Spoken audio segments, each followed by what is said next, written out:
esta parte ya, después de estar todo el día y realmente compartir muchos espacios muy interesantes, era dejarlo más abierto, ¿no? Más que podáis aportar lo que vuestras aportaciones, ¿no? Vuestras sugerencias, lo que quisierais compartir, y a partir de aquí pues dejarlo, ¿no?, menos guiado. Aquí vamos a tener a Enric, que nos va a moderar toda la parte del debate, y inicialmente lo habíamos centrado mucho acerca de las herramientas, cómo deberían ser las herramientas de TEC del siglo XXI para ayudar a la transformación educativa.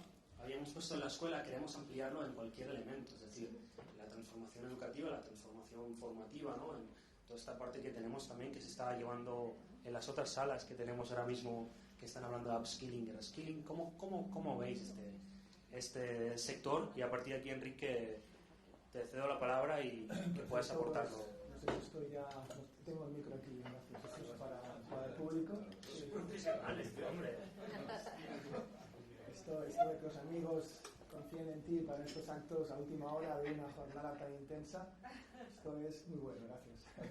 Enrique, ya sabíamos que te iba a gustar. Esto es muy bueno porque además hasta ahora de 5:30 a 7 tenemos este debate abierto donde los protagonistas sois vosotros y vosotras, aunque estáis riendo, hablo muy en serio, porque me pidieron que dinamizara este tramo final de esta jornada del Ed Spirit Barcelona, que ha sido realmente un éxito, todo en concreto en Barcelona, por esta celebración.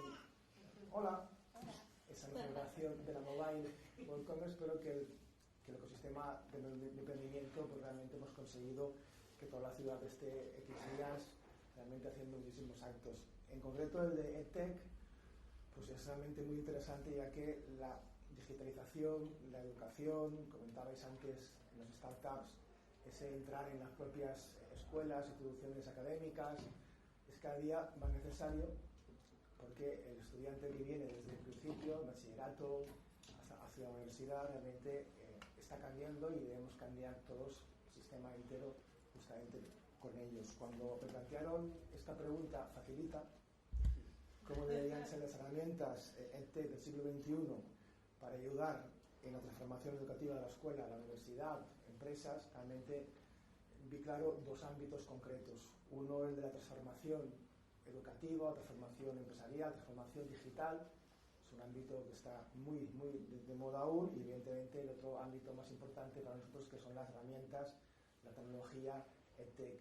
Esta aula de debate se basa en que comentemos todos y todas esos elementos, la transformación digital en las aulas, cuáles son los elementos clave que influyen en esa transformación, cuáles son esas herramientas que ayudan o que pueden mejorar justamente esa implantación de la transformación. De hecho, es realmente un momento en el cual vosotros y vosotras vais a ser los protagonistas más importantes de este ámbito. Si os parece, damos paso ya a lo que penséis en ese primer ámbito: transformación de la educación, transformación digital de la educación, transformación empresarial. ¿A qué lo relacionáis? ¿En qué ámbito lo estáis llevando a cabo? ¿Nos parece simple, complicado? Aquí ya tenemos un micro que tiene Xavier, que hará de azafato. Sí. Este es el otro. ¿No había otro? Había otro, pero creo que lo han desconectado. No es este, es este. No. El que tengo yo. Había otro, pero no sé. Otro. Alguien Aquí que... en medios. Si no ya... Que sé que tengo yo, que está a la misma frecuencia. Hay que explicarlo todo. Yo lo voy a intentar enlazar, solo para hacer una aportación. Cuando estábamos aquí hablábamos un montón de personas, ¿no?, y de poner otro tipo de educación y facilitar esa transformación. Y luego, pues, siempre que acabamos debatiendo esto con Gemma, acaba surgiendo la realidad, ¿no? O sea, una cosa es la voluntad y la otra es la realidad.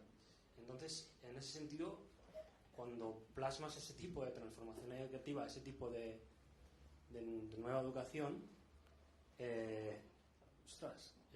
son muchos elementos que una herramienta debería tocar para poder facilitar eso, ¿no? Entonces, ¿cómo llegas a hacer para que los profesores aseguren que están trabajando aquello que al final el Sacro Sacramento dice que es el currículum, en que acabas trabajando esas cosas? ¿Cómo aseguras que esas herramientas que ayudan a otro tipo de educación, ¿no?, a otro tipo de formación, estás asegurando lo que legalmente te propone el currículum, ¿no? Creo que es seguro que si habláis con profesores es el pain que tienen, es ese, el miedo que tienen es, oye, que el currículum me pide esto, y yo cómo lo hago, ¿no? ¿Qué herramienta me facilitas para hacer esto, ¿no? Y os voy a poner un ejemplo.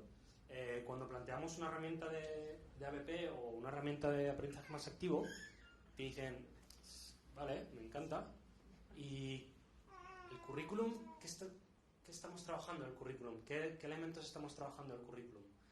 ¿No? ¿Me entendéis? Entonces, plantearos será una herramienta de tech que tome toda esa globalidad y tenga que verificar que el profesorado está trabajando el currículum.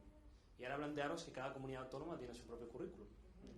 Y que cada país, dentro de cada país, pues vais a tener más currículums. ¿Cómo hacéis de eso una herramienta escalable? Ahí está la pregunta. Fácil también. Es una reflexión, no es una pregunta. Quien la tenga lo ficho. O sea, para empezar a poner un poco las bases. Bueno, yo soy profe de la pública. y bueno, aparte tengo una web con unas amigas de dos profes en apuros que se ha vuelto un poco seria ya. ¿Eres de profes en apuros? Sí. Muy bien, muy bien. Sí, pues se ha vuelto un poco seria y más apurada además. Pero en el tema del currículum es que me enfada un montón porque quiero pensar que es que muchos profes, muchos compañeros no conocen el currículum, pero mola mucho usarlo para poner palos a las ruedas. Es decir, tú te lees el currículum y es un regalo el currículum de Cataluña. O sea, es muy... O sea, es que no es que vale todo. O sea, si tú te pones a leer el currículum, esto de que es muy cerrado y no entra, entonces las herramientas te las dan... Muy bien, Elia, gracias por ayudarme en esto. Te dan herramientas y tú luego las tienes que adaptar a tu realidad.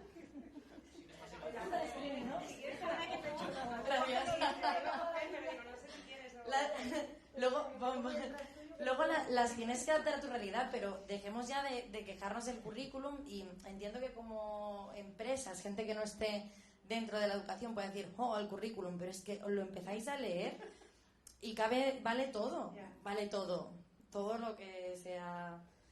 O sea, quería empezar este debate rompiendo un poco, porque ya lo he escuchado en otros debates de la mañana de, claro, es que tenemos que adaptarnos al currículum. Bueno, mamá, es que hoy en día ves el currículum de aquí y, oye, chapó, es que es, no sé.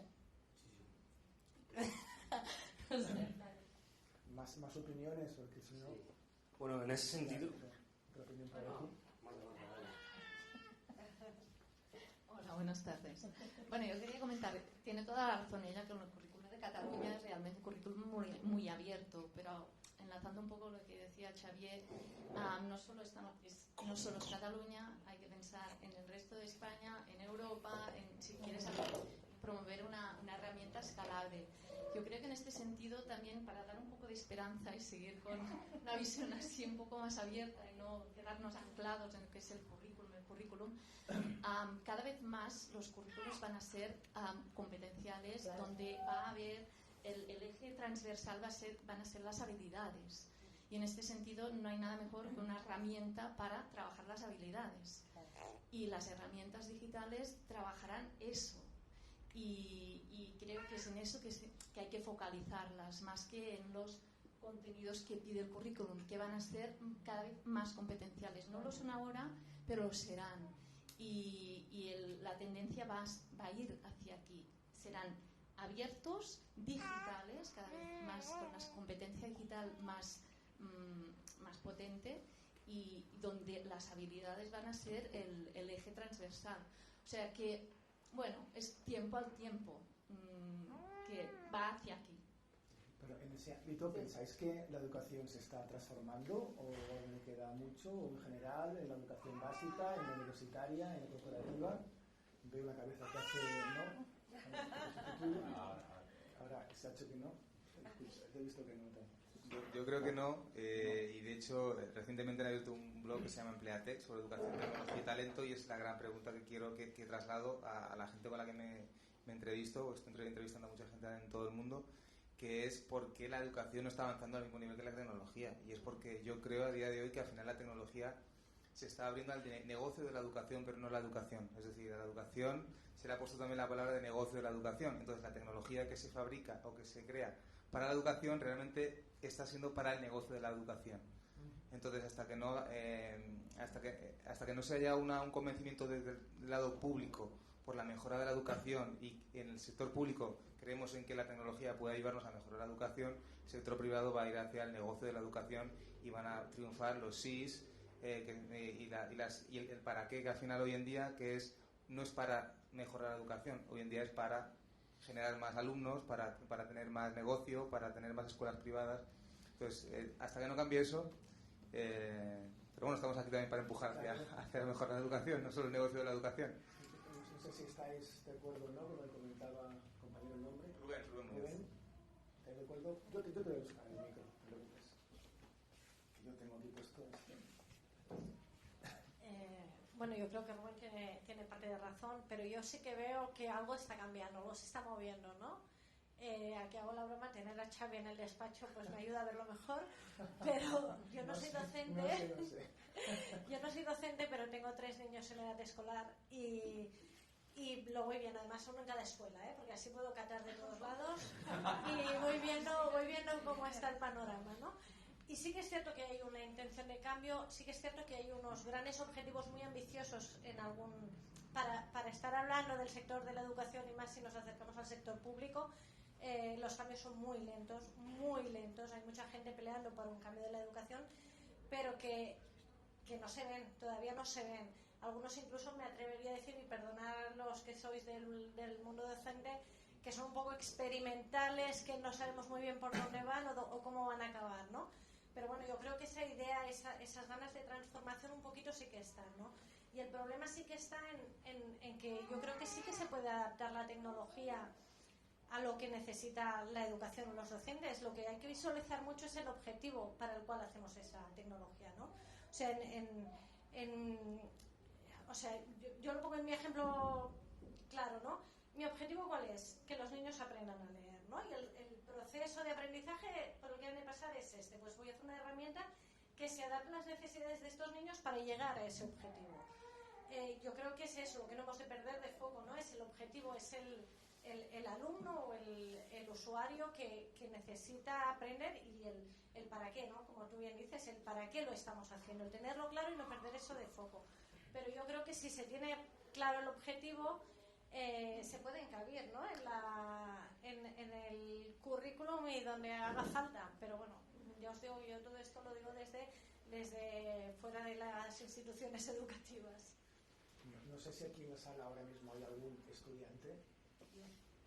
¿Tú eres estudiante? ¿Puedes explicar si realmente la educación en tu caso se está transformando o es más o menos parecida a lo anterior? Bueno, a propósito de lo que comentan, me surgen 2 reflexiones. La primera es con la evaluación PISA que se realiza para comparar los países internacionalmente en temas de educación. PISA evalúa competencias, no evalúa currículos, y aquí la principal duda es cómo están respondiendo los currículos a esas competencias, cuáles son las competencias más adecuadas para responder a las dinámicas que la economía mundial actualmente nos demanda. Esa por primera parte. Segundo, estoy haciendo un máster en políticas públicas y sociales, y bueno, aquí también otra de las dudas que surge es cómo la universidad, con la demanda tecnológica que ahorita como estudiantes tenemos, está respondiendo a las nuevas habilidades que demanda el mercado, sobre todo en lo referido al soft abilities, ¿no? Y otra de las preguntas que de manera importante surgen es cómo está atendiendo la universidad hoy en día este avance tecnológico. ¿Va a desaparecer la universidad? ¿La universidad debe repensarse? ¿Cómo estamos viendo? Sí, son preguntas, podríamos decir, como futuristas, pero ahorita, digamos, el mercado está cundido de opciones para estudiar. MIT está sacando unos cursos online donde tú puedes demandar una cantidad de skills hechos a tu medida. y ni siquiera hechos a tu medida, tú los buscas y los haces a tu medida. Entonces, esto hace repensar en cómo la universidad está atendiendo esas necesidades y cómo nos estamos replanteando cuál es ese retraso que el currículum tiene en función a las necesidades que tú bien comentas sobre, bueno, el negocio de la educación, cómo está siendo respondido, ¿no? Son tres dudas básicas. Yo te hice una pregunta y tú planteas 5 o 6. Sí. Esto no es justo, pero bueno, está muy bien.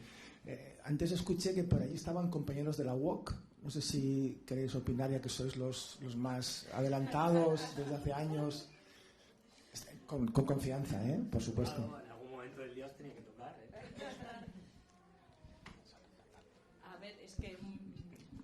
Son muchas preguntas lo que ha dicho ella, muy sensibles, tampoco muy sensibles, pero muy reales también, muy reales. La UOC precisamente tiene un modelo de universidad que se sale un poco de la universidad tradicional, entonces yo creo que concretamente ya está en ese proceso de cambio y de readaptación continua a las nuevas competencias que se requieren en el mundo laboral, incluso en el tema de los másters.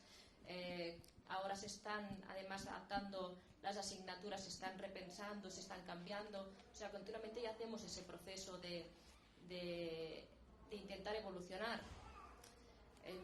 Entonces, por esa parte, bueno, hay que ver cómo evoluciona la sociedad, pero creo que sí que estamos en la buena línea, ¿no? Por otro lado, yo ahora voy a salirme un poco del tema de la voz. Sí que cuando estabais hablando estaba pensando en que la transformación educativa de la escuela, más tirando ya a los primeros niveles también, coincido un poco con lo que decía Josep cuando estaba allí en la mesa redonda. Y es que creo que el problema es que depende de las personas. En este momento, la transformación educativa no es un objetivo generalizado, sino que hay gente que a nivel personal lo tiene como objetivo propio y entonces se lo hace suyo y lo tira adelante. Y cuando eso sucede es maravilloso, pero como no hay un consenso común y general, eso se queda como un poco estancado. No sé si es lo que os habéis encontrado en este sentido. No sé si Josep, por alusiones, quiere contestar, pero creo que antes ya comentó justamente eso, ¿no? Ya responde más a personas o perfiles específicos que quieren... Sí, es que yo creo que el problema que tiene en este momento la educación es ese, que no hay un objetivo claro generalizado. No se trata ya solo de currículum, sino de hacia dónde queremos ir, porque entonces es lo que comentaba Gemma, que cuando tienes claro a dónde quieres ir, vas buscando qué herramientas se adaptan a hacer ese itinerario. Pero si eso no está claro, el resto ya puedes intentar hacer lo que quieras, que te vas a perder por el camino seguro. Sí, bueno, yo no soy nadie en este mundillo, acabo de entrar, como quien dice, acabo de salir del mundillo por una puerta y ahora bienvenido sí. Al mundillo. Pero hay una cosa que se escucha siempre que hablamos de esto, y lo he escuchado a lo largo del día también, y es un poco que parece que se está encarando la educación como una respuesta a lo que demanda el mundo. Ahora mismo casi todas las contribuciones han hablado de eso. Y yo creo que la tecnología ha cambiado radicalmente el mundo. La educación no se ha adaptado a ello, pero tal vez, igual me equivoco, pero igual lo estamos planteando de la forma equivocada. Es decir, estamos planteando cómo tenemos que reaccionar a este cambio, no cómo podemos aprovechar este cambio para transformar... Es complicado lo hago.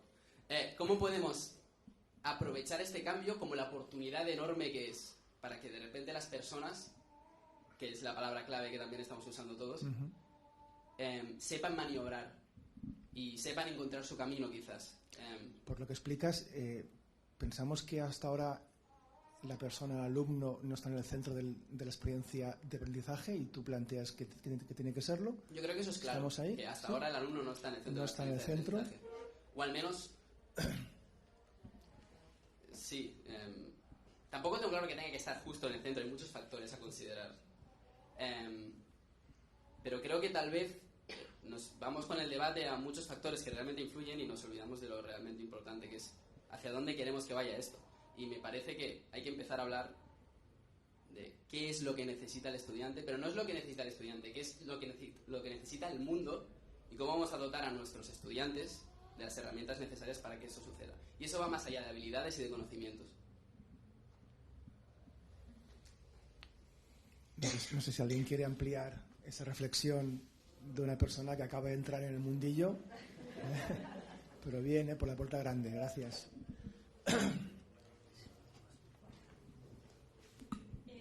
Yo voy a contestar como madre también, porque me parece muy interesante y creo que hoy también que he escuchado muchísimos speakers y mesas redondas, tecnología y el futuro, vi hace unos meses, ni me acuerdo cómo se llama el vídeo, pero uno de estos vídeos que se hizo virales, que me pasaban por WhatsApp, que me pareció muy interesante, que básicamente la esencia de una hora de vídeo era que no vamos a ser capaces de hacer mejor el trabajo que van a hacer en un futuro los robots, la inteligencia artificial, etc.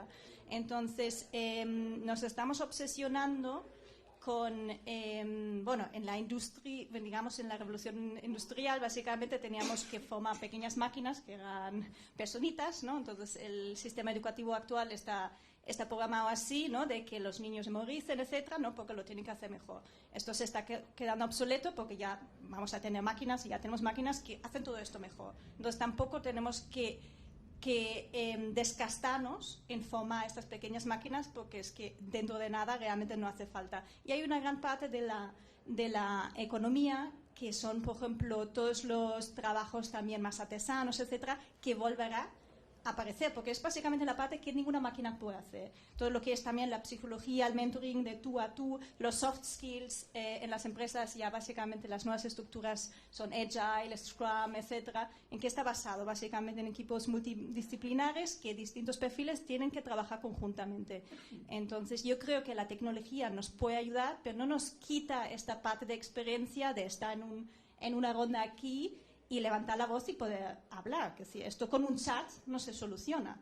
Que podemos apoyar esta evolución, pero realmente tendríamos que plantearnos qué necesitan nuestros hijos, nuestros alumnos para afrontar. Y no todos serán programadores y no todos tendrán que desarrollar una inteligencia artificial o una app, ¿no? Que creo que es una parte importante, pero no solo es esto. Hay, digamos, muchas... Bueno, yo estoy trabajando en un proyecto, digamos, también de impacto social, un poco potenciando también las antiguas industrias aquí de Cataluña, pues del textil, etcétera, de la experiencia. ¿Por qué? Porque, bueno, simplemente, por ejemplo, ahora mismo el coronavirus en China pues ha cerrado muchísimas fábricas. Vengo del mundo del retail, hay una gran parte de fábricas que se están trasladando al Vietnam, etcétera, que es decir, ahora mismo, a lo mejor no estáis en el mundillo del retail, pero realmente esto es un problema muy, muy grave a nivel mundial. Es decir, empresas en todo el mundo están afectadas por un tema porque durante décadas se ha trasladado todas las industrias a países como China, que es más barato. Entonces, nosotros aquí estamos pidiendo unas partes y unas profesiones que realmente en un futuro volverán, y ya están volviendo, ¿no? Es que hay mucho de slow fashion, etcétera, de todos los ámbitos, agricultura, la métier, ¿no? Que ahora está muy guay, comprar todo local, etcétera, pero son, digamos, trabajos, profesiones no tan sexys, ¿no? Que si cuando voy a meetings así, siempre es como los sexys son los programadores y tal, y si tienes una app y en qué está basado, etcétera, pero realmente el alumno tiene mucho más, ¿no? Digamos, esta conexión humana, yo creo que es realmente lo que tenemos que enseñar a nuestros hijos, y esto es lo que forma a la persona. En colegios en Silicon Valley, pues que hay mucho Montessori, Waldorf, etcétera, los niños no tocan tecnología hasta los 12 años. Y se supone que esto pasa porque realmente así son más creativos, ¿no? Entonces, para mí la revolución creo que se nota, yo tengo 2 niños pequeños y creo que se nota, y también en el público, pero obviamente es más lento, ¿no? Porque también hay generaciones detrás, ¿no? de profesorados, etcétera, y muchas veces depende realmente del director del centro. Es así, es lógico. Como si fuera el director de una pequeña pyme, pues lo mismo, ¿no? Es tu empresa, pues haces lo que tú quieras, ¿no? Pero yo creo que la evolución tiene que ser mucho más allá que solo decir, pues, qué tecnología utilizo, ¿no? Sino de cuestionarnos qué necesitan nuestros hijos para realmente poder sobrevivir. Si antiguamente pues se les enseñaba cómo buscar frutas y cazar, me refiero a millones de años, pues es lo mismo, ¿no? Es que la escuela ha nacido para realmente preparar, ¿no? y para encontrarse a ellos mismos. Bueno, he hablado mucho.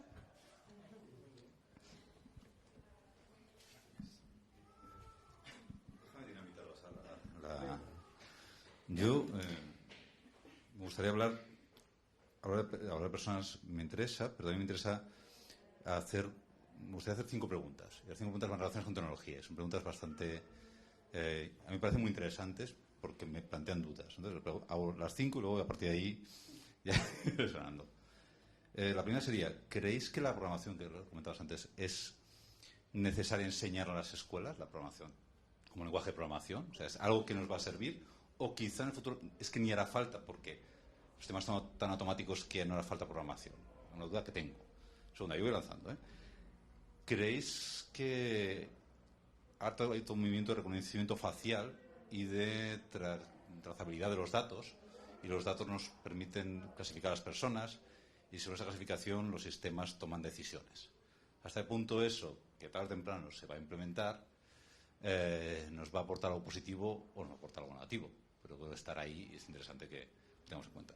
Otra duda que tengo, otra reflexión es, ¿creéis que veréis a un robot dándoos clase en los próximos 10-15 años? Luego, dos más. ¿También creéis, por ejemplo, que veremos el uso estandarizado de la VR, de la realidad virtual, para aprender historia, o para aprender procesos, o para aprender cosas como ahora estamos aprendiendo? Y la última, la abierta a partir de aquí ya. Otra duda. ¿Creéis que en el futuro la inteligencia artificial nos indicará qué deberíamos estudiar y qué no, según nuestros skills? ¿Y hasta el punto eso nos condicionará como personas? Pues venga. ¿Quién empieza y por cuál de las 5 preguntas? Sí. Y tenemos más, Si le metes a las 5 de golpe... La idea es tecnología y educación. O sea, de alguna manera... Sí, pero es que no recordamos las 5 preguntas. Digo que está más optimizado que dices primera pregunta y va... La primera era una más directa en el sentido de la programación. Ahora hay una corriente que busca enseñar a programar a los chavales porque es el lenguaje del futuro. Yo vengo de esa tecnología y tengo muchas dudas porque he visto evolucionar el desarrollo de programación al desarrollo de bloques. Una cosa es la programación, otra cosa es la programación en sí misma. Ahora mismo puedes construir una web sin necesidad de código, como antiguamente se construía. Entonces, hasta el punto en 10 años, la programación no será más un sé lo que puedo hacer con eso más que el código en sí. Es mi reflexión.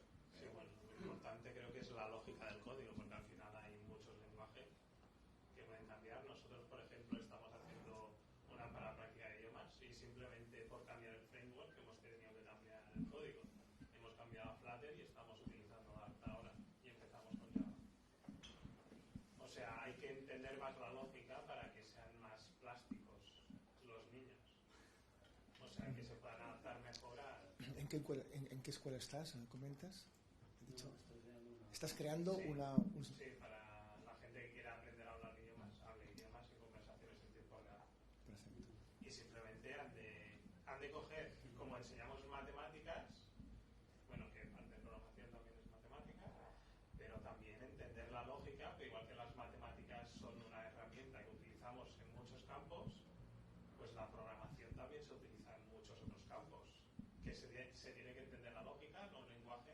Bueno, se puede enseñar lenguajes, porque si al final de aplicar la lógica se habrá de utilizar un lenguaje, pero han de entender la lógica para tener esa plasticidad para poderla aplicar en un futuro en diferentes tareas que pueden condicionar su futuro.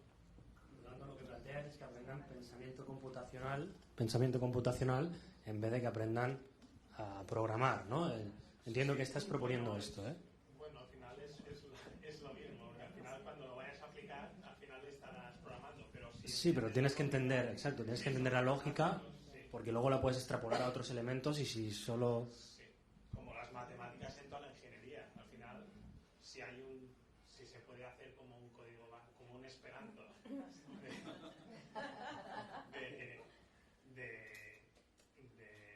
código, pues sí que se puede como las matemáticas son el esperanto de toda la ingeniería casi, pues algo así en código pues podría ser muy funcional. Yo no estoy utilizando bien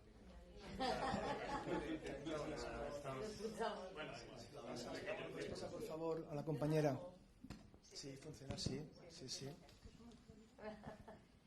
Yo coincido en que lo importante es aprender a pensar como programar, que es más que un lenguaje en concreto, pero yo creo que además lo bueno de hacerlo en los colegios es que lo universalizas. Quiero decir que todos los niños y niñas, ojo, porque aquí no hemos hablado de género y creo que es importante, acceden a esa posibilidad de aprender lenguaje computacional, de programar y desarrollar unas herramientas que muchas veces fuera del colegio no les resulta tan fácil o no les resulta tan atractivo sin conocerlas.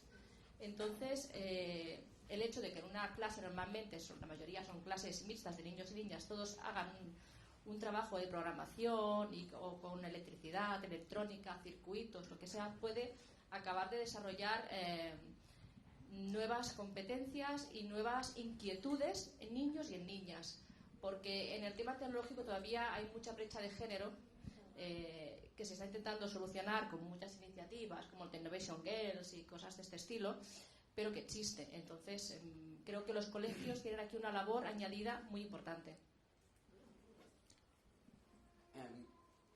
A ver, yo estudio en ingeniería y aprender a programar me cambió la forma de ver el mundo, pero no tengo claro que me enseñase mucho más aparte de eso, y creo que hay cosas más básicas que tendrían prioridad. Si aprender a programar es una herramienta para aprender habilidades, es lo que estamos hablando, me parece un paso adelante. Ahora, que sea el paso definitivo, creo que hay cosas que deberían tener prioridad.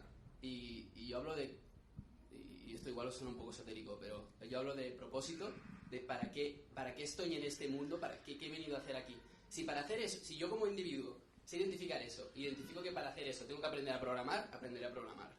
Ahora, si seguimos tratando las escuelas, si seguimos dejando la labor de la motivación en los docentes, digamos, si no les aportamos a los alumnos herramientas para motivarse y entender lo que necesitan y de ahí adquirir las habilidades, ¿podemos enseñar a programar? Sí, fantástico, seguramente estaría bien. También seguro que había mucha gente que no le interesaría.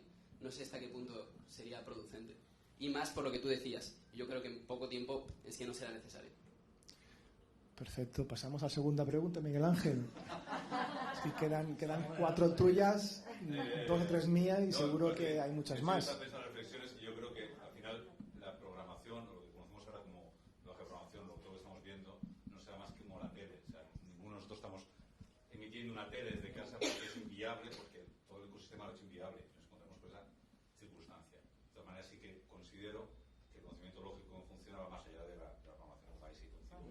Pensamiento, o sea, enseñar a los críos y a los adultos cómo funciona lo digital. Me gusta mucho el tema de nativos digitales que luego no saben cómo funciona, pero bueno, cómo funciona y cómo explotarlo también es muy, muy útil. A mí me interesa más, yo creo que vamos a ver un movimiento hacker en el sentido de empezar a hackear el sistema, porque el sistema se va a volver un poco arisco y adusto. Entonces, vamos a tener que tener conocimiento justamente de cómo hackear para escaparnos, porque vienen tiempos donde yo creo que está todo mucho más controlado. Aparte de esto, un tema que me interesa muchísimo, el reconocimiento facial. Y no solo el reconocimiento facial como parte de acceso, que eso ya hay iniciativas que están implementando, sino aparte la segunda capa derivada, que es toda la clasificación de los datos de una persona que permiten asignarle unas características por una inteligencia. Pueden ser reales o no. Y todo un sistema que va clasificando. Eso estamos viendo ahora hay reportajes que están viendo en China. Y de hecho el otro día leí 2 startups de Estados Unidos que están empezando a hacer lo mismo con profesores y alumnos. De hacer un seguimiento de todos los datos que están viendo, monitorizando las actividades de red y clasifican a esos alumnos y a los profesores con unos indicadores sociales que permiten luego tomar decisiones. Entonces, hasta qué punto esto lo vemos. Aquí Rubén ha puesto una cara. No, yo me estaba poniendo caras porque no paro de leer el título y me gusta mucho. ¿Cómo deberían ser las herramientas del siglo XXI para ayudar en la transformación educativa de la escuela? Y yo me pregunto, ¿y esto cómo ayuda a mejorar? Entonces, yo creo que para mejorar la transformación educativa debemos hacer caso a los que están educando y debemos de preguntar y seguir un poco a los educadores que están en contacto con las necesidades. No definir cosas que van más por modas o por intereses que realmente por la mejora educativa de los alumnos. Sí, pero los educadores tienen una capa por encima, que son los gobiernos, los directores de centro y las normativas. No son totalmente autónomos. No son autónomos, pero de ahí está el reto.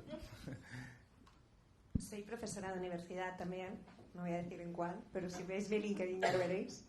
Y yo me salto bastante mis sílabus, o sea, yo tengo un sílabus. Todo se graba, ¿eh? Vale, me da igual. Yo tengo un sílabus y lo adapto en función a mis estudiantes. Va en relación con la tercera pregunta, pero esta segunda también me interesa mucho. Cuidado con el etiquetaje, porque eso ya lo hacemos sin tener tecnología. Cuidado cómo etiquetamos a un estudiante o a un docente o una persona, porque luego esa etiqueta se mantiene en el tiempo o va creciendo porque vamos evolucionando como personas. Entonces, yo no soy la misma Esther que hace 10 años, ni seré la misma Esther de aquí 5 o 10 años, y menos con la evolución de la tecnología. Eso, cuidado con las etiquetas. Hay diferentes profesores, hay docentes de su padre y de su madre, y hay docentes que son muy aplicados a una teoría y hay otros docentes que vienen de la empresa, de vivir lo que las necesidades reales de las empresas necesitan. Como por ejemplo Schneider Electric, que está creando formaciones de robótica inclusiva para niños y para niñas. Pero para eso, para que las niñas también tengan esa motivación, que está genial tener una Barbie, y si te apetece tener una Barbie, pues puedes ser lo que tú quieras ser, porque esa es la campaña, tú puedes ser quien tú quieras, pero está bien también tener un robot, ¿no? Y intentar trastearlo, y que hay muchas herramientas ahora mismo que van hacia esa línea. De la pregunta 3, mis estudiantes estadounidenses ya me han planteado una idea y ya me han dicho que nos quieren reemplazar con robots profesores.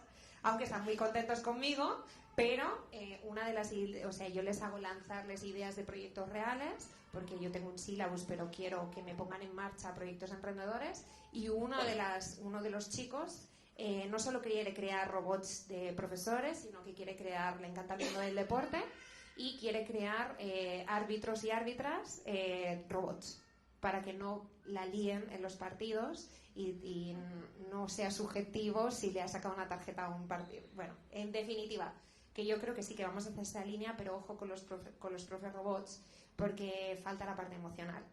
Y serán robots, pero ¿qué pasa con esas soft skills y esa emotional intelligence que hace falta para conectar con las personas? Entonces, un balance entre un robot al que tendremos que gestionar las personas y también esa inteligencia emocional que tenemos que seguir manteniendo para seguir siendo humanos y personas. Ahí va mi reflexión, y aquí lo lanzo. No sé si yo vuelvo a la pregunta 2. Mi cuestión es así, como que nos da un poco de miedo la tecnología en general, y por ejemplo, si aquí hay una cámara que ahora estuviera grabando todas nuestras caras y viendo si hay interés o no hay interés según quién habla, y hay un profesor en una clase que nunca despierta el interés de ningún alumno, pues ahí son datos que la escuela puede leer y decir, vale, pues en esta clase o en estas horas, pues quizás debería ser más dinámico, o que no tengamos tanto miedo a que se lean todos estos datos, estas caras, porque al final hay interés, no hay interés, quizás tiene que ser mucho más dinámicos 5 minutos, o vemos qué tendencias funcionan con los chicos y qué no. Por ejemplo, yo ahora estoy muy a favor de todos los proyectos que hay, las escuelas que funcionan por proyectos. Yo me acuerdo cuando yo era niño, soy bastante joven, pero cuando era más joven todavía, cuando trabajabas por proyectos, que era una semana de el crédito de síntesis, que aprende en el Imperio Romano, y hacías matemáticas, hacías literatura, hacías todo, era súper divertido. Pues ahora trabajan siempre así en algunas escuelas. Si para mí después faltaría cambiarlo a que esto fuera realmente cómo hacerlo esto universal para que sea para todas las escuelas y no solo unas pocas, y después a la universidad, que también se trabaja aún muy con la clase magistral, cómo deberíamos cambiar el sistema universitario para que también fuera como mucho más dinámico y como más enfocado a la empresa, con propósito, sin perder el propósito ni esto, pero que sí que fuera más que tú llegas, yo he estudiado 4 años de economía, llega a una empresa y me dijeron, bueno, ahora te vas a poner a trabajar y lo que has aprendido, pues bueno, pues muy bien, pero no tiene unos... que hay muchas carreras que sí que es mucho más práctico y quizás más enfocado a la carrera profesional, pero por ejemplo en mi carrera yo aprendí muchas cosas súper interesantes, pero que después no he aplicado nunca en la vida en mi mundo laboral.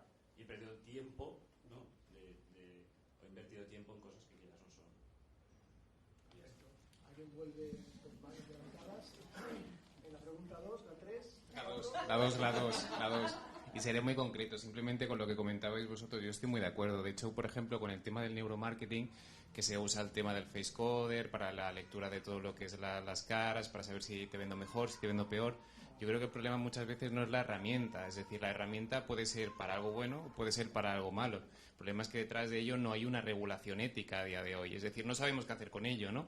Entonces, para mí no me asusta tanto la herramienta porque tiene muchas aplicaciones buenas, sino me da más respeto que se empiece a utilizar desde ámbitos que no se debe utilizar. Y luego, lo que comentabais también del tema, pregunta 3, voy muy concreto, lo que comentabais también del tema de profesores robots, es que yo creo que depende del valor añadido. Es decir, yo he tenido profes en la universidad que si me hubiesen puesto un robot no hubiese notado la diferencia. Claro, pero hay otros que no los hubiese cambiado por nada del mundo y seguramente esos han sido los que se han salido, como decías, un poquito de su función más de vomitar un temario. Entonces, seguramente en lo que es toda la parte de robotización de educación habrá cosas que la sustituyan muy bien, pero habrá cosas que se seguirán necesitando, todo el impacto emocional, toda esa parte más humana que no puede dar un robot. O sea, no lo veo blanco o negro, ¿no? Lo veo más de matices. Yo no sé si alguien quiere. Hola, yo me acabo de unir tarde, no sé el número de las preguntas, pero con lo que acabas, perdón, pero con la que acabas de decir, entiendo que la de los profes robots es la 3. Yo trabajo específicamente en ese campo, no en profes robots, yo trabajo en investigación en tecnologías educativas y en parte, este es un debate que tenemos bastante normalmente. Y creo que cuando nos planteamos profes robots, nos imaginamos una especie de, no sé, de Robocop en una clase. Y realmente es que también hemos de tener en cuenta que gran parte de lo que nos planteamos al respecto viene de nuestro propio imaginario. Entonces, yo cuando veo robot, imaginamos que es una cosa tangible. Yo lo veo más como sistemas de tutoría inteligente, sistemas, algo que realmente asista a alguien, ¿no? Porque si tenemos una clase de 30 personas, tienes 2 niños disléxicos, uno con discalculia, uno que lleva una semana que está en casa. El profe está agobiadísimo. Algunos colegios tienen la suerte de tener asistentes de tutoría, asistentes de profes. Pues yo lo imagino como algo así, pero evidentemente creo que cualquier persona que diga, vale, pues pones un Robocop aquí que te lo explique todo, se ha planteado muy mal lo que es la educación como tal. No ha tenido hijos y no se acuerda de lo que es tener un profesor, entonces, ¿no? Sí. Bueno, yo contesto 2 y 3. Yo creo que básicamente la pregunta es, ahora mismo nos gustaría estar aquí en vez con un moderador de persona, con un robot y con una Alexa, y en vez de ver físicamente a compañeros estar en un chat virtual, porque la educación no es solamente en la escuela, ¿no? Es que luego también existe el trabajo, existen las empresas, y al final este contacto humano es lo que nos hace humano, ¿no? Hay cosas que evidentemente las máquinas saben hacer mejor, ya lo he dicho antes, y estoy a favor de que programen, porque creo que también es la base, es a matemáticas, ¿no? Entonces hay simplemente un tema que tenemos que evolucionar. Pero yo creo que lo que es el valor añadido de un profesor que esté súper involucrado y que realmente te transmita, aunque a lo mejor la materia en sí no te interesa tanto. Yo me acuerdo de mi profesora de religión y he salido de la iglesia, etcétera, tal, pero me acuerdo perfectamente, repasamos el budismo, etcétera, tal, y me motivó muchísimo, y me motivó la persona. Que decía, no me motivó lo que es la asignatura, ¿no? Y yo creo que esto realmente no deberíamos perderlo, ¿no? Que si hay una parte que es el soporte, que creo que la tecnología pues, nos da un soporte genial que nunca hemos tenido en la historia, y un acceso a información y conocimiento que, vamos, es que nunca jamás nos podríamos haber imaginado, pero esto no significa que quitemos las personas. De hecho, creo que lo que es la figura del profesor debería ser mucho más fuerte. Bueno, lo que es el sistema educativo de Finlandia, ¿no? El famoso PISA, básicamente la figura del profesor es fundamental, pero como guía, no porque te cuentes un monólogo, ¿no? Sino que realmente es vocacional, y no porque gane más, porque si lo veis, pues realmente gana normal, digamos, sueldo medio, que incluso aquí en España el profesor, el maestro, está por encima del salario medio del país, ¿no? Entonces, realmente hay que cambiar, digamos, el enfoque, y a lo mejor no. Es verdad. No, porque al final también el salario medio del país es sí, pero me refiero si lo... Bueno, yo soy alemana, por si no lo habéis notado. Entonces, yo lo veo un poco relacionado. En cada país tienes tu salario medio, ¿no? Entonces, el profesor pues está por encima, debajo, o en la media, ¿no? Entonces, ves un poco el valor que da cada país a una profesión, ¿no? Sea médico, lo que sea. Entonces, en Estados Unidos está claramente abogados, médicos, etcétera, pues ganan una pasta, ¿no?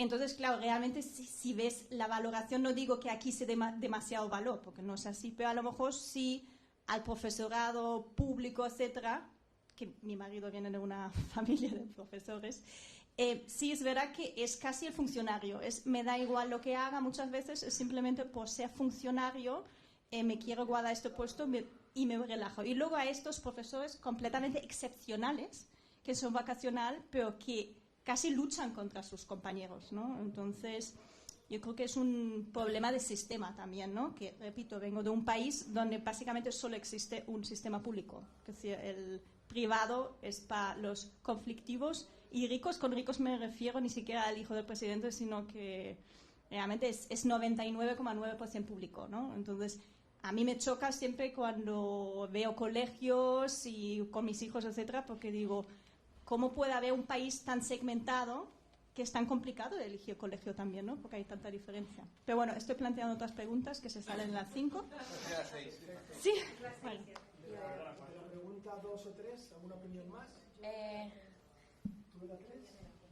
¿Puedo? A ver, tengo como muchas cosas que decir que no tengo tiempo. Entonces, lo voy a intentar resumir en que...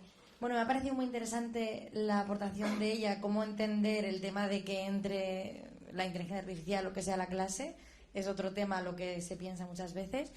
Y bueno, tengo esperanza de que nunca suceda el tema Robocop, porque además, gracias a la neurociencia, la neuroeducación, esta rama está demostrando que sin emoción no hay aprendizaje, que nos emocionamos, esto pasa con el factor humano.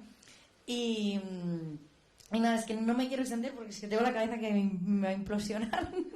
pero me venía la palabra perverso. Cuando ibas contando esto, perverso, porque me recuerda a los anuncios, estos anuncios con las cookies o rollos de... Es que tú quieres esto y por eso te muestro esto. Dios, qué miedo que le estemos diciendo a un alumno, es que a ti te gusta esto. Bueno, ella dice, ya no es la misma que hace 10 años.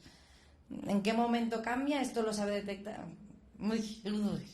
Ante la duda, previsión, o sea, no. Bueno, para entrar un poco en debate, ¿no? Yo a ver, yo estoy muy de acuerdo con ella que la inteligencia artificial debería ser más un assistant, pero no solo para el profesor, sino también para el alumno. Y en este sentido podría servir para conocernos un poco mejor a nosotros mismos y poder guiarnos en este proceso de aprendizaje permanente y personalizado que requiere el mundo laboral también. Y no solo es...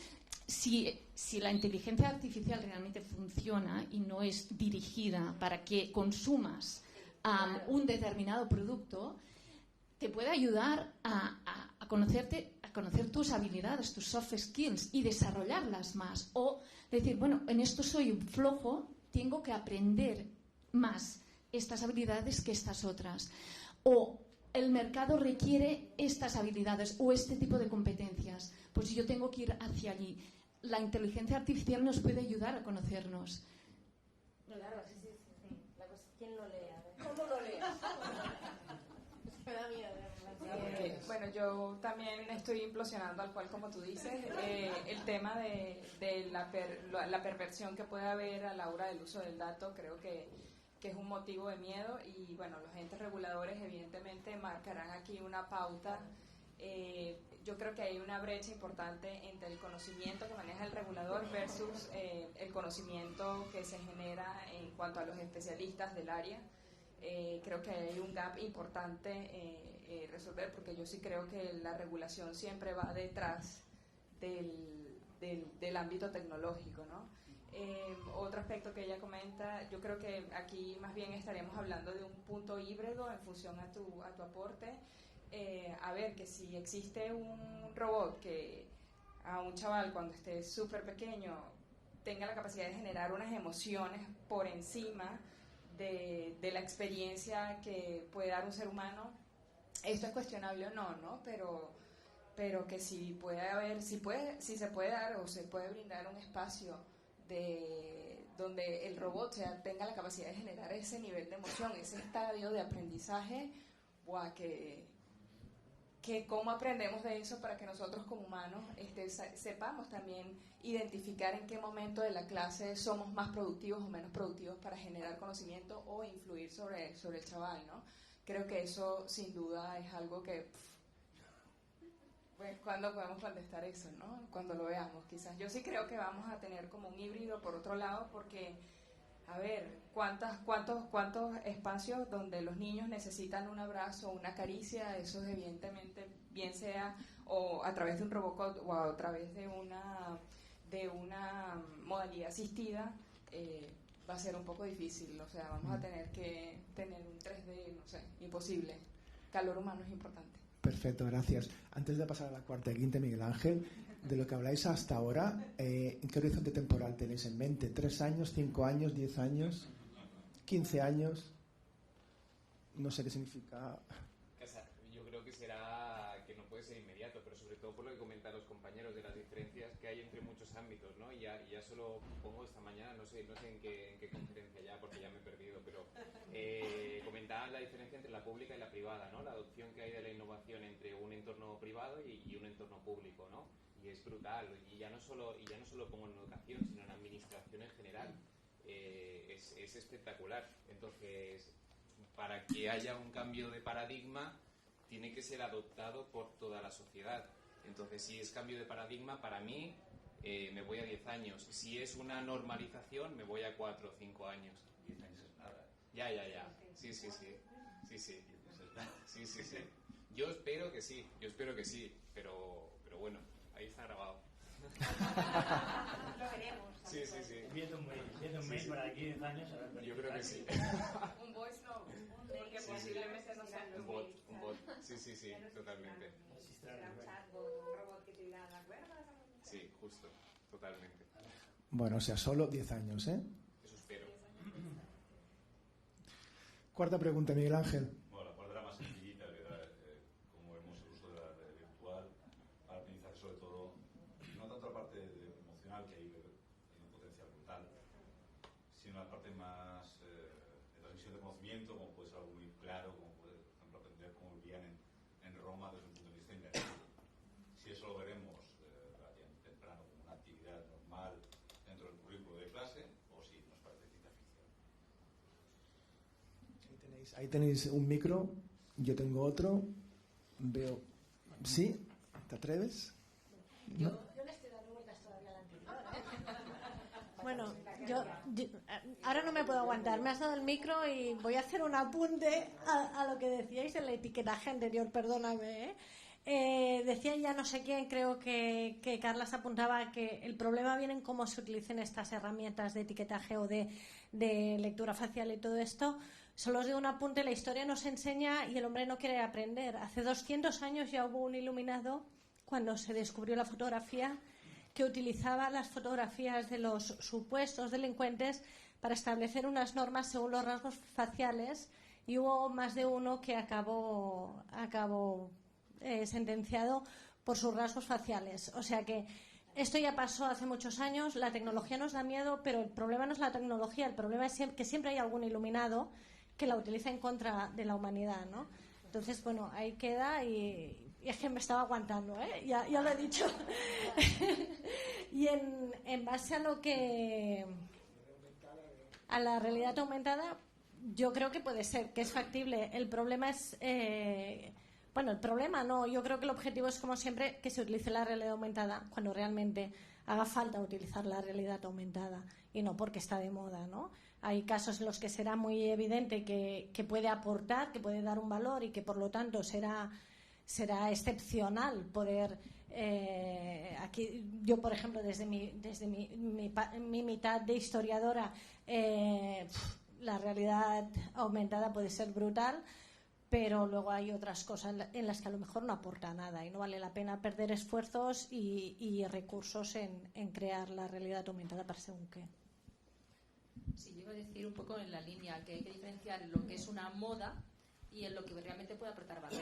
Pero sí que es verdad que la realidad virtual, el hecho de la inmersión en una cosa que es como si fuera real, yo creo que tiene un potencial enorme en tema en museos, para explicar bien cómo vivían o incluso sumergirte en cuadros o en otras experiencias, ¿no?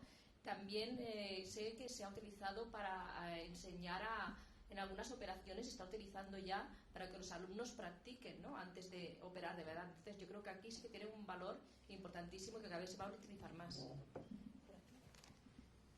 ¿Cuál te digo, virtual o aumentada, o las dos? Las dos. Yo veo más potencia. Yo veo más la realidad aumentada, la veo más en nuestro día a día, enseguida, y la virtual la veo un potencial muy alto, sobre todo por la parte inmersiva. Vale, yo como también sabéis, en SECLAB cada año veo pues 50 o más. Ya hace años llegó una que se llama Birdway, que es una empresa que está en Asturias, que hubo de repente un sueco, un nórdico que metió 7 millones de euros, tiene una tecnología del copón y se llama The Education District. Entonces hace realidad virtual totalmente inmersiva con tu avatar, pero que va como a un tiro 1000 veces más rápido que Second Life que conocimos en su época. Lo empezaron a meter a corporaciones, pues Congreso Mundial de Novartis, no sé cuántos, ¿no? Entonces se ahorran 200.000 billetes de avión y no sé cuántos mil euros para que tienes tu auditorio, todo súper chulo, o puedes hacer ferias de empleo. Entonces se está usando ya el mundo corporativo, pivotaron al mundo educativo, también lo han probado bastante, y la verdad que los alumnos lo veían bastante fácil. Entonces al final, como los que somos profes, sabes que cada clase es un reto, y más en secundaria o bachillerato, entonces o les tienes entretenidos y aprendiendo a la vez, o si no, imposible. Entonces, por ejemplo, el típico rollo Minecraft, los chavales les pones un reto, entran con su avatar, tienen que construir un laboratorio, o construir un museo, o construir un laboratorio de ciencias. He visto cosas muy chulas, y eso cuesta poco adoptar. Estar, ya está. Con lo cual, si quieres adoptar, lo tienes ahí al alcance de la mano.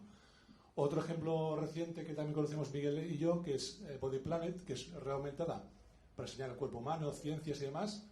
Es magia lo que hacen, es súper guay. Ven del mundo médico. Los médicos eran un poquito torpes para aprender su tecnología y dijeron, pues, lo tenían en casa los niños, y vieron que los niños lo entendían. Dijeron, pivotamos, vamos a llevar Body Planet en lugar de para los doctores, los médicos, para niños. Están triunfando en colegios, llevando la realidad aumentada y demostrando científicamente que los niños aprenden más y mejor con realidad aumentada que no con los vídeos de Érase una vez el cuerpo humano, por ejemplo. O sea que hay cosas guays y cuesta poco. Cualquier dispositivo, encima, esto no pesa nada. Si coges un dispositivo Samsung o lo que sea, va como un tiro y no hace falta que tengas una wifi de la leche, con lo cual esta ya lo tenemos aquí al alcance de la mano y ya se puede tocar, ¿no? O sea que no hay que esperar más tiempo. En esta línea, ¿pensáis que el 5G será fundamental para aplicar más y mejor la RL y la RV? Todo el mundo sabe que es el 5G, sí, más velocidad, más latencia. Yo rápidamente, y luego ya intervendré para intentar sintetizar un poco lo que ha pasado. Pero aquí voy a dar el punto crítico, ¿no? Yo creo que tenemos también que ser responsables de poder facilitar oportunidades a todo el mundo, en el sentido de que no son tecnologías digamos, en donde los institutos públicos, por ejemplo, puedan adquirirlas, puedan implementarlas, y por tanto para mí generar más brecha lo veo más una problemática que un beneficio. Es decir, si encontráramos esa fórmula en la cual, y yo creo que eso es un tema de instituciones públicas, en la cual se toma donde la pública puede tener las mismas oportunidades o como mínimo parecidas a la privada, Vale, adelante. Creo que tenemos una oportunidad adelante con la realidad virtual y realidad aumentada. Ahora bien, si sirve simplemente para hacer más grande la brecha existente, yo lo veo un problema. Y yo os lo digo porque trabajo con centros de distintos países de alrededor del mundo, de verdad. Y la realidad es aquí tenemos una realidad entre los públicos y los concertados y los privados brutal. Cosas que en otros países no es así, ¿vale? Entonces yo creo que ahí o existe también un respaldo desde la pública, que sé que algunas comunidades están apoyando algunas iniciativas, y eso lo sé. Pero, ostras, creo que también tenemos que pensar en esos elementos, de cara a cómo nosotros facilitamos una tecnología que no genere más brecha. Pero es normal, ¿no? Que la gente con más recursos se lo pueda permitir y después se vaya abaratando y que puedan utilizarlo después los que tienen menos recursos. Sí, pero yo creo desde mi punto de vista pedagógico, desde mi base más humanista, que a partir de la base de ya poner unos en un escalón y otros en otro porque su estatus social es inferior en el sentido de adquisición, de poder adquisitivo, lo veo perpetuar la desigualdad social. Pero cuando antes reciba la mejora la parte alta, antes la recibirá la baja. Y por tanto, antes perpetuarás la desigualdad. Sí, pero es una mejora. Sí, pero yo creo, yo soy partidario de que no podemos seguir perpetuando las cosas como han pasado hasta la fecha. Es decir, si estamos planteando un sistema educativo distinto, no podemos seguir, y queremos centrar la educación en el ser humano, en la persona, queremos construir personas, y no puedo plantear un sistema tecnológico en el cual vaya a perpetuar todo desde mi punto de vista. Luego, si quieres, hablamos desde el punto de vista de negocio puramente. Eso sería otra historia. El Estado se tendría que poner más dinero ahí para igualar, porque también... Por eso te digo, o sea, es decir, si existiera ese soporte como existe en otros países, ¿vale? Entonces, bueno, podría ser una opción, pero creo que desde mi punto de vista tenemos que también intentar facilitar que las instituciones públicas puedan adquirir, ¿no? Y compensar esos elementos. Voy a poner un ejemplo. Nuestros precios para una concertada y nuestros precios para una pública son distintos. ¿Por qué? Pues porque el poder adquisitivo es otro, y por tanto yo tengo que intentar, o bajo mi punto de vista, desde mis valores que yo tengo en la empresa, facilitar al máximo que exista una igualdad. Que otras personas no quieren facilitarlo, adelante, pero desde mi punto de vista es una necesidad, y no podemos seguir perpetuando que las clases altas sigan adquiriendo cuanto antes una tecnología para que la usen cuanto antes, que la repliquen cuanto antes, que aprendan cuanto antes y te sigan sometiendo cuanto antes. Y esa es mi perspectiva. Sí, pero el valor acumulado en la sociedad será menor. Habrá más igualdad, pero puede que sea menor. Si no se pone desde la parte pública, no se intenta igualar o reemplazar la parte privada. Yo creo que esto es como el currículum. Si siempre le dejamos el currículum, ese es el problema, siempre habrá problemas y siempre te puedas agarrar a un techo de cristal, que le llamo. Es decir, siempre tendrás un limitador. El currículum no puede hacer nada. Sí, es que voy un poco en la línea de él, es decir, en el momento en que permitimos que haya una educación de primera y una de segunda, por instituciones, por quien sea, se está generando este debate. Cuando simplemente si se diera la misma educación a todo el mundo y en este país no se permitiera estas diferencias, no estaríamos discutiendo esto como pasa en otros países. Es decir, no estoy hablando de nada que sea inalcanzable. Respecto a lo del 5G me ha hecho gracia porque yo estoy pensando en si cuando me incorpore habrá wifi en todo el cole. Y tú estás hablando del 5G, es como, yo con que haya wifi y llegue bien, ya, oye. Y si van los ordenadores, porque claro, evidentemente 1 de cada 3 suele fallar. Entonces, claro, y aquí a veces se habla de herramientas muy guay, realidad virtual, no sé qué, no sé cuánto. Y luego pienso, ¿y en la uni qué? ¿En la uni qué? Porque a mí en la uni, didáctica, pedagogía de no sé qué, bla, bla, bla, pero a mí en realidad no soy tan mayor, ¿vale? Yo recuerdo una profe que me impactó que hablaba pues de eso, de aprender jugando, de hacer las cosas, y iba a su clase y yo estaba así. Eso, hay cosas que están cambiando, no es general, porque no lo es. Y aquí, como damos herramientas, pero ¿quién tiene que usar esas herramientas? Los docentes. Los docentes estamos preparados para usar esas herramientas, porque si no, tenemos, no sé si conocéis la palabra, pero los profes le llamamos bullets. Bullets es, viene alguien, te vende algo, el equipo directivo dice, ¡oh, panacea! Esto va a ser la leche. Entonces de repente te dice, oye, claustro, mira, a partir de mañana empezamos a usar esto. ¿Cómo se usa? Bueno, hay una guía pedagógica que nos han puesto en la plataforma, que va súper bien, y lo tienes que implementar después del segundo trimestre. Claro, algún profe friki que nos guste, porque luego hay cosas que te venden que dices, ¿dónde te has metido? Pues bueno, igual lo usará, pero de ahí a todo un claustro, es que... Y simplemente, que parezco la hater del equipo, pero yo soy muy motivada y me encanta, y soy muy friki, y me encanta la educación, y es mi hobby, que es lo guay de esto.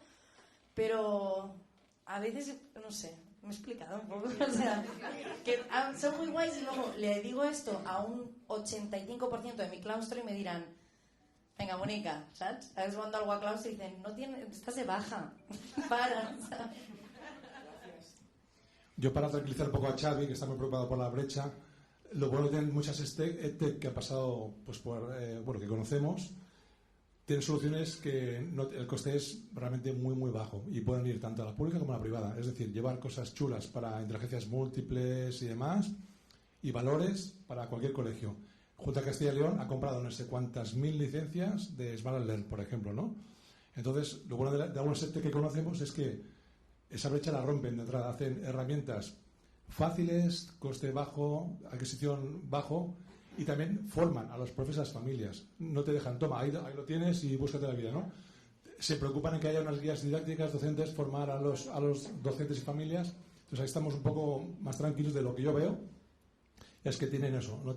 Tienen un precio muy bajo para llegar a comunidades autónomas, para llegar a todos por igual.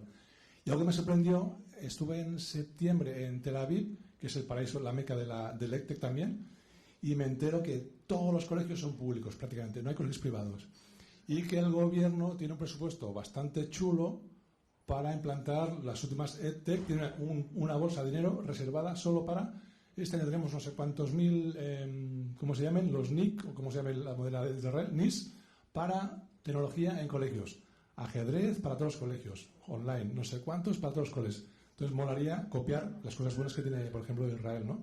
Entonces, todos igual y todos la creme de la creme, ¿no? Un poco para ser consecuente con el mismo comentario, y un poco tu punto de vista, contraste con Xavi, lo que dice es como que, bueno, que sea el sector público quien financie el acceso a todas estas tecnologías a los que no pueden acceder, ¿no?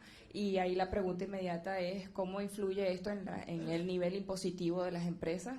Vamos entonces, como ente público o como sector público, a incrementar el nivel impositivo, lo que hará que te reduzca el margen de innovación. Y esas, digamos, a nivel público, creo que ese debería ser el debate, cómo financiamos el acceso a los que no pueden tener acceso, porque bien sea Tel Aviv debe estar sacando dinero, obviamente no desde un fondo mágico, vía impositiva se debe estar haciendo, vía responsabilidad social de la empresa. Son estos mecanismos lo suficientemente sólidos y sostenibles para hacer llegar esta inversión a los que no tienen acceso.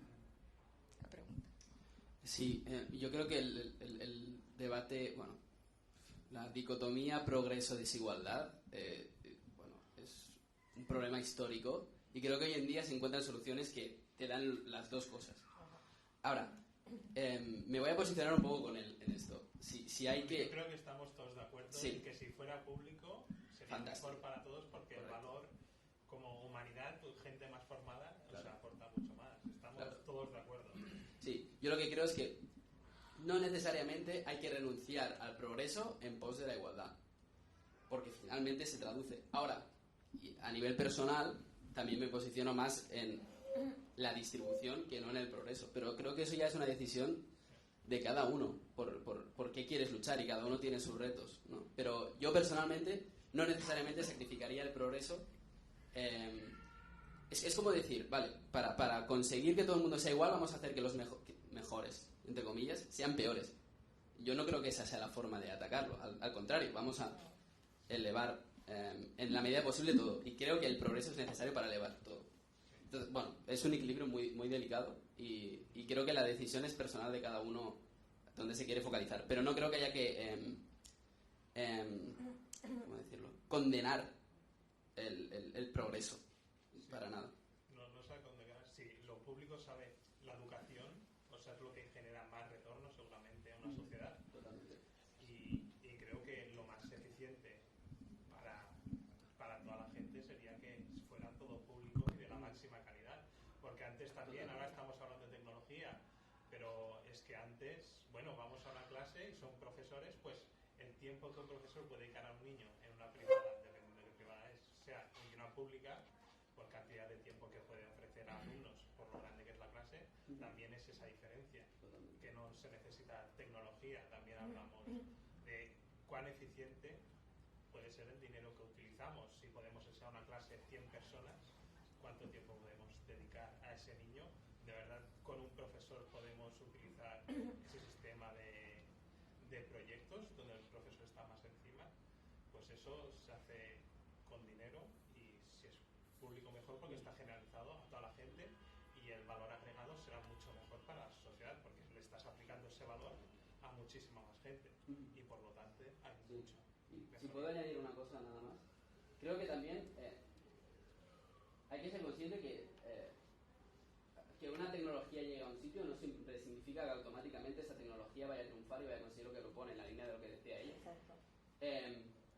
Que sean las escuelas privadas aquí las que están asumiendo el riesgo de probar esas tecnologías y de molestar a sus profesores, por así decirlo, también es un factor que hay que considerar. Es mucho menos ágil la escuela pública porque si quieres implantar algo, bueno, en realidad no sé cómo funciona, ¿no? Pero me imagino que si quieres implantar algo en un sistema público, tiene que estar garantizada su efectividad, exacto. Disponer de un ecosistema, por así decirlo, que es verdad que en España es demasiado grande de escuela privada, que te permita probar cosas, no sé si es necesariamente malo. En ese sentido. Yo aquí haría una reflexión y es una pregunta también, ¿no? Hablabais de progreso y de valor agregado, ¿no? Pero a veces también es ver qué es el progreso, qué es el valor agregado, ¿no? O sea, yo coincido con Xavi que para mí, por ejemplo, es decir, hoy en día las principales mediciones de lo que es el progreso o el valor agregado se utilizan principalmente monetarias. Entonces, a lo mejor es un tema de que los indicadores que se están valorando ahora de progreso o de valor agregado no tienen en cuenta este tema del impacto social o este tema de las desigualdades, ¿no? O sea, para mí, por ejemplo, y pongo un caso, ¿no? Un país como Dubái, que tiene una renta enorme y que a nivel de PIB es muy rica, para mí no es un país avanzado en ese sentido, porque tiene unas desigualdades enormes. Entonces, también estoy de acuerdo con Xavi, ¿no? En ese tema de poder homogenizarlo y también con lo que decís vosotros, porque yo creo que vamos todos en la misma línea, pero a veces también sería una cuestión, creo, de revisar esos indicadores de qué es lo que realmente consideramos progreso o qué es lo que realmente consideramos valor agregado al crear una innovación, ¿no? Riqueza no es lo mismo que prosperidad. Justo, sí. Porque es una economía que, como Venezuela en los 90, que era súper rica, que básicamente se financia por un bien natural que se les acabará. Y bueno, ahora les va muy bien porque tienen ese recurso, como Venezuela. Pero después, cuando con todos esos recursos financian todo su sistema público, esos recursos acaban. Para que te escuche el mundo, ¿no? Estamos en streaming. Vale, no sé cómo funciona. Vale. Cuando todos esos recursos acaban, se acaba ya la evolución. Ya nos hemos perdido todo. No pasa nada. Muy bien, pues una última o ya cerramos. La última y... No tenemos tiempo, hasta -5, como se van a enrollar los de la mesa redonda. Bueno, pero creo que quedan preguntas pendientes.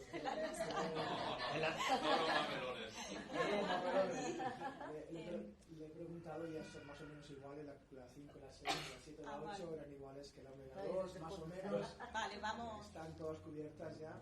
Sí. Yo estoy con Xavi también, que creo que la pregunta es una pregunta ética al final, ¿no? Es como si encuentras la cura contra el cáncer, que es mejor dársela a una pequeña parte de la población que se lo puede permitir o facilitarlo a todo el mundo, ¿no? Es que el valor añadido creo que debería ser realmente, la tecnología lo que nos debería permitir es poder escalar a un precio mínimo para poder ofrecérselo a todo el mundo. Esto por lo menos para mí es el impacto social.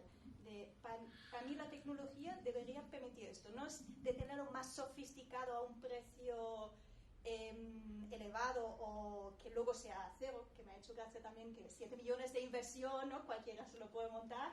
Hombre, sí, si tienes los 7 millones. Pero realmente creo que hay proyectos como B-Challenge, etcétera, ¿no? que tienen un impacto social, porque el social es la educación, ¿no? La experimentación, la motivación de los alumnos, ¿no? Y de los futuros trabajadores, y que realmente creo que no debería haber una diferencia entre público, concertado y privado, ¿no? Porque realmente, digamos, este acceso. Entonces creo que lo que sí, digamos, el sector privado puede hacer es esto, ¿no? De facilitar financiación o apoyarlo, o a nivel de gobierno, de impuestos, etcétera, ¿no? Subvenciones, para realmente poder facilitar estos proyectos, ¿no? Y estos aprendizajes a todo el mundo, ¿no? Porque al final, bueno, actualmente aquí en España vivimos en un sistema social también. Tenemos una red social, en otros países pues no la hay, ¿no? En algunos países más y menos, pero actualmente tenemos una red social y creo que tenemos, ahora que estamos en las rondas de impacto social, creo que es importante tenerlo en cuenta, ¿no? No estamos en la ronda de qué empresa es la más rentable, ¿no? A largo plazo, pero creo que es un tema ético que cada empresa y cada asociación, cada persona se tiene que plantear también. Solo aclarar una cosa. Al principio de todo se ha usado la metáfora de que si descubrimos la cura del cáncer... Bueno, es muy extremista. No, bueno, pero sirve. Si se la damos a solo los pocos que puedan pagarla o se la damos a todo el mundo. Si ese es el debate, se la damos a todo el mundo. Eso es evidente. La cuestión es que, tal como lo ha planteado Xavi, sé que no se refería a eso, pero a mí lo que me ha despertado es, vale, si podemos descubrir la cura del cáncer, pero solo se la van a poder costar unos pocos, ¿vale la pena investigar eso o es mejor investigar cómo paliar pero que todo el mundo pueda llegar? O sea, ahí es el punto en el que yo estaba a nivel de filosofía, por así decirlo. Yo creo que evidentemente si se puede encontrar la cura del cáncer es mejor encontrarla, aunque solo se la puedan permitir unos cuantos, porque al final, en unos años, se la podrá permitir todo el mundo. Al menos mejor así que no encontrar en absoluto, bajo mi punto de vista. Bueno, creo que se puede investigar igualmente, pero luego a lo mejor el acceso tenerlo realmente, digamos, no a todo el mundo, que sea focus group, lo que sea, ¿no? Bueno, que nos hemos ido un poco, ¿no? Con el cura del cáncer. Sí, pero creo que hay maneras, como has dicho tú, con distintas tarifas, distintos pricings, tal, que sí, hay maneras de potenciar realmente el acceso para todo el mundo, ¿no? Vale, yo voy a intentar hacer un poco de recopilatorio de lo que hemos comentado. Voy a intentarlo en cuatro bloques, que era el currículum, la transformación, los timings y la igualdad, ¿vale? Respecto al currículum, y voy a intentar sintetizar cosas, yo creo que las personas que han estado esta mañana en la primera mesa, y uno de los elementos que he dicho es, tenemos que pasar de entender el currículum como el fin, ¿no? Que sea actualmente el fin de la educación, es el profesor es darle el checklist al currículum, al medio, para llegar a crear esas personas, ¿vale? Eso como elemento principal. Dentro de las herramientas EdTech, nos guste o no nos guste, ¿vale? Cuando tú hablas con el profesorado, cuando tú planteas las propuestas, cuando hablas con las editoriales, con diversas editoriales, bien lo sabrás, la preocupación del profesorado es realmente, en la actualidad, validar que estamos tocando los elementos que corresponden. Y ahora me diréis, vale, pero eso no es lo que tendríamos que tener en cuenta. Venga, pues al siguiente punto, que es la transformación educativa. Bueno, paralelamente con B-Challenge, yo colaboro con una consultora internacional donde hacemos procesos de transformación educativa en universidades, escuelas y escuelas de negocio. Y uno de los elementos finales de todo el proceso de transformación, que todo el proceso dura años, ¿vale? Llegamos a un punto en el cual dicen, ostras, y el currículum oficial que tenemos no es el que necesitamos para llegar a tener el tipo de alumno que nos gustaría para nuestra institución. ¿Qué hacemos ahora? pues nos reinventamos nuestro propio currículum. Es decir, nos rehacemos nuestro propio currículum, ¿vale? Por tanto, hacen la versión oficial, la versión 1.0, la versión 2.0 y la versión 3.0 y así sucesivamente en todas las revisiones que le corresponden. Ya, pero igualmente ellos tienen que dar cuenta de lo que están haciendo, nos guste o no nos guste, ¿vale? Y por tanto, una de las sesiones siguientes que nos piden es, ahora que nosotros hacemos algo tan bonito, yo creo que, es que ya no sé si lo he dicho por la mañana o lo he dicho en la hora del café, pero da igual. Ahora que es tan bonito y todos trabajamos a través de metodologías activas y decirle proyectos, retos, casos, problemas, juego, lo que queráis, es cómo verificamos que estamos trabajando lo que nos corresponde. Porque antes eran disciplinas, y yo tengo un libro, oye, es que no tiene pérdida, porque el libro ya está perfectamente hecho por las editoriales, que eso lo han hecho toda la vida perfectamente, o sea, enhorabuena por ese sentido, pero ahora si yo quito libros y me lío a hacer los proyectos, ¿cómo verifico esos elementos? Que estoy tocando esos elementos. O sea, tengo que tener una visión de todo el currículum para entender que estoy trabajando los elementos que corresponden, por ejemplo, en mi etapa. Y ya me da igual si pensáis que las agrupaciones son por cursos, por ciclos o por etapas. Es indistinto, ¿vale? Sino que el profesor tenga un mapa de todo lo que está pasando. Por tanto, en referencia al título de esta pregunta, o las herramientas van en línea a lo que los docentes y los estudiantes necesitan, o la herramienta se convierte en una commodity. Y cuando la herramienta se convierte en una commodity, ya sabéis lo siguiente paso que es. Hasta luego.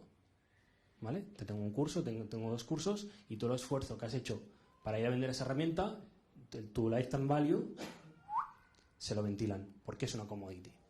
¿Vale? Porque no estáis aportando un valor añadido al profesorado y estáis dando una cosa que hoy me sirve, pero mañana no estoy seguro que me sirva. Y eso lo voy a relacionar con una cosa. Si seguimos dando, yo creo que aquí una aportación para Marta, ya que está aquí, si seguimos dando producto, tenemos un problema, porque al final lo que todos buscamos son experiencias. Y eso lo reitero, y aquí cuando han abierto melones, yo creo que un poco el fondo de algunos melones iban en la vivencia de las experiencias, no en los productos en sí mismos. Entonces, el tercer bloque es el timing, ¿no? Hablabais del scope de time que esto nos iba a llevar, todo el proceso de transformación educativa. Pues yo en este caso sería optimista, la verdad. Yo, y aquí en Cataluña, lo estáis viendo en otras partes de España, no voy a decir nada porque algunos sitios no es público aún, pero se están montando redes de innovación educativa. Estamos viviendo una auténtica transformación. Esto es un elemento a tener en cuenta, y no exclusivamente a nivel escolar. Las universidades están haciendo un gran esfuerzo para transformar sus sistemas. Lo que pasa es que no podemos pretender que transformen sus sistemas en 1 año, en 2 años. Les va a llevar tiempo. Son mastodontes, o sea, son estructuras enormes. Pensad vosotros si en vuestro equipo de lo que sea, o vuestro grupo de colegas, intentáis modificar una cosa culturalmente, es dificilísimo. Pues ahora plantearos en una universidad. Ya flipas, plantearoslo en otra institución. Pues pensarlo. O sea, cambiar la cultura de una institución es un proceso ultra largo, muy largo. O sea, es raíz, es pura raíz. ¿Sí? No es exclusivamente cortar ramas como esta mañana salía, ¿no? Y yo podo y hasta luego. No funciona eso porque te quedas con 0 en tu institución, ¿vale? Y luego el último punto, por tanto, en ese sentido, yo os diría, transformación, empezaremos a ver, y a partir de, yo creo, en 5 años veremos cosas súper interesantes. Y yo os digo, donde no me esperaba nunca que nos contrataran tantísimos, en Latinoamérica, por ejemplo, y tienen un movimiento de renovación pedagógica que alucinaríais. O sea, países que están invirtiendo espectacularmente en renovar sus sistemas educativos. Por tanto, esta transformación es global. O sea, optimismo. Estamos viviendo una oportunidad, convertir el problema en oportunidad, ¿vale? Y bueno, ya sin hablar de Escola 21 y ¿vale? Y el último punto sobre la igualdad, yo aquí simplemente lo que digo es pensar en eso, igual que estamos con el no sé si es el 5, ¿no? El ODS, la igualdad de género, ¿es el 5? ¿El 6? No, 4 es el de educación. 5 igualdad de género, vale. Ostras, creo que hay uno que es, no me acuerdo cuál es, pero es el de justicia y todo esto. Vale, el 16. Ya sé que soy muy pesado con los ODS, pero es uno de nuestros núcleos, ¿no? Del impacto que queremos llevar a cabo. Creo que, o sea, no podemos promover nada en los estudiantes si luego nosotros no predicamos con el ejemplo. ¿Vale? Entonces, en ese sentido estoy de acuerdo con lo que comentas, pero es que no es ni blanco ni negro. O sea, creo que podemos encontrar matices. Y para encontrar matices hay que buscar fórmulas creativas. Y tenemos que buscar esas maneras para llegar a esa igualdad, ¿no? A esa equidad, ¿no? entre lo público y lo privado. Pues ya sea buscando alianzas con instituciones públicas como sé que algunas startups que hay aquí tienen en la actualidad. Por tanto, creo que hay que buscar esos matices, pero no.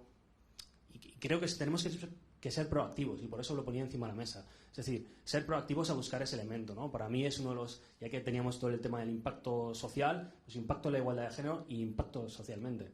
¿Por qué? Porque persigo esa equidad en todos los aspectos, ¿no? Y para finalizar, pues creo que las aportaciones que han habido aquí son súper interesantes, serán doblemente interesantes con una cerveza en la mano. Y si os parece, os agradecemos muchísimo. Enrique, no sé si quieres.